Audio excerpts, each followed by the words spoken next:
Hello， 大家好，我是怡媛。这个是之前打黄庭的时候我所录下的画面，不过我现在录制的时间呢是晚了一点点，因为我自己也没有想到1093这个集结还有他们围殴旗帜可以围殴这么久。因为在我印象中1093他们防守做的比较好，进攻我是没有想象过。我稍微解释一下当时候发生的情况，其实他们的集结开过来的时候，960有埋伏了一些部队在城市里面。等到集结已经抵达的时候，就马上出去围殴他的集结，但是没有想到1093居然补起来了。那各位你们也看到当时候的画面了，因为他们的人数比较多的关系，再加上他们有去补集结，所以才导致成他们的集结并没有被打下来。那现在你们看到的画面就是我们故意安排蹦蹦蹦去那边做一阳子的。不过各位你们也可以注意一下我的游戏画面，我拥有的战力掉了多少。除了 BOOM 之外，还有安排一些其他的玩家是帮忙去补旗帜的，还有轮流替换驻防统帅。这里画面我不加速，主要是因为让大家看一下旗帜里面拥有的兵数到底有多少。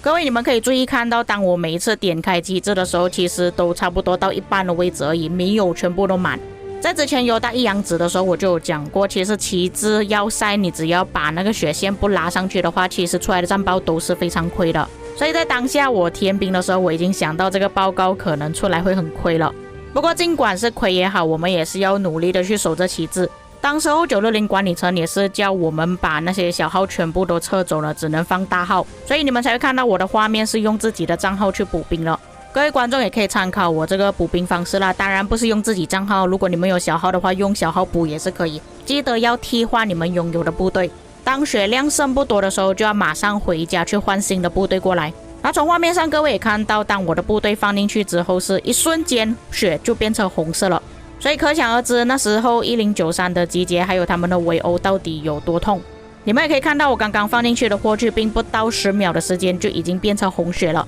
然后稍微放慢动作给各位看一下，当时候1093围殴旗帜的时候，他们所掉的血线到底有多少。那各位可以从画面上看到，甚至是集结打出来的白字呢，大概是1000到4000左右，可想而知他们集结到底有多赚了。但是960的驻防都是好几万起跳的，并且显然也看到1093围殴的部队血量也没有掉得特别快。当时候蹦蹦蹦到底是怎样补兵的呢？有给蹦蹦蹦一个头衔，然后其他的阿斯帮忙把他的部队换出去。由于他要一个人一阳子的关系，那假设说让他填兵又要自己把部队遣返回去的话，这样子太浪费时间了，甚至来不及替换，可能旗帜就会爆掉。所以当时候有安排其他玩家把他血量剩下不多的部队给遣返回家。到了这个时候，旗帜的血量有慢慢提升回去了。到这个时候，我想要把部队放进去也没有办法放，里面已经满了。那我们稍微放大画面看一下白字，那各位可以看到，显然把旗帜的血量提高之后，集结部队的白字也是提升变成大概6000到8000左右了。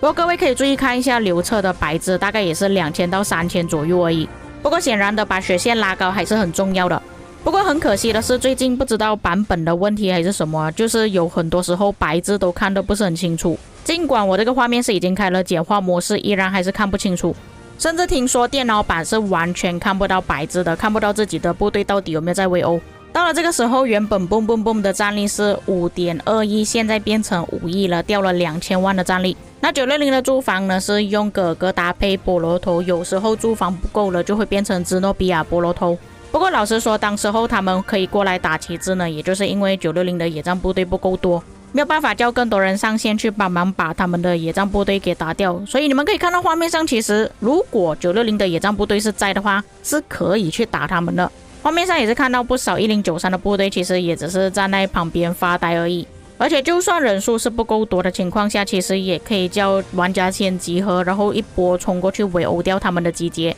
就是说其实当时候有解决方案了，但是没有办法阻止，无奈之下就只能用蹦蹦蹦来一阳子了。接下来的画面都是他们打这个旗帜的画面，因为有一些玩家他们想要看白字，所以这里我就不加速处理。但假设各位不想要看到这个过程的话，可以直接跳到这个时间点，我们看总结还有报告。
那到了这个时候，各位可以看到嘣嘣嘣剩下4.7亿的战力，然后驻防统帅也是不见了，变成刘彻跟诸葛亮。当时候来不及替换新的驻防统帅，不过我还在持续补旗帜，后面变成杰哥、布迪卡，最后变成塔里克，承受不住旗帜就没了。我的战力也从原本的9900变成8200。接着到大家最感兴趣的时候了，其实这个集结打了大概9分钟左右。不过各位也可以看到，其实960这边补的旗帜也不是补的特别好，都是一阵一阵的，有高有低，有高有低。不过其实大家也很努力在补兵啊，有一些血线比较低的时候，就是他们把一些兵量比较少的部队给踢出去。不过在补兵方面，960确实是需要加强了，不管是旗帜还是集结。不过能不能补得起来，其实一方面也是取决于人数的问题啊。如果人数够多的话，其实补的不用这么频繁。那最终的整体报告呢，是亏了1倍。OK， 那么以混兵统帅驻防来讲呢，亏1倍是可以接受的。但是最大的问题就是我们这一次驻防呢，多数人都是用大号来补兵，不过也当然的，对面也是用大号来围旗帜跟加集结的。所以在相同的情况之下，其实960还是属于比较亏的，重伤阵亡都比较多，而且击杀数也没有赚的比对面更多。那对面的人数其实也不少，你们可以看下面长长的这么一大串。那有些人围殴的时间也比较长，或者是一直持续的被 AOE 扫到。那等一下我们才看围殴部队的报告，我们先看一下集结的报告。那么集结的报告就有一点离谱的，你们可以看到它是整整赚了 4.5 倍以上。用一句话来概括960，亏到吐血。在大家都是用大号补兵的情况下，亏成这样子是真的很伤了。至于部队争议，其实参考价值并不是很高，因为我们这里的驻防统帅一直有在换，也就是说不同人在做驻防，所以有时候争议高，有时候争议低。不过我认为差距应该没有到这么夸张啊，然后集结方式不会改变了，依然还是那样，所以各位可以稍微做一下参考。那我们先看一下双方的部队，1093呢确实比较多都是用大号，毕竟他们的野战部队过来嘛，也是怕野战部队会给人家打，所以他们一般都是用大号来补兵，所以看到比较多都是用 T5。不过不免也是会遇到一些老鼠屎，他们放了其他的兵种，那其中有看到好几队都是放骑兵。至于960这里呢，多数也是用大号，其实也是有小号，但是并不多。所以你们可以看到大多数都是 T5， 也就是金色的部队。但老实说，如果当时候960安排到好的话，其实用小号补兵还不至于到这么亏，用小号去损耗他们的大号。不过当时候来不及调动啊，所以就没有办法，只能用大号暂时顶着。但也就是因为960这边的报告比较亏的关系啊，所以这边放的部队更多，重伤阵亡的部队更多，替换的部队也就变多了。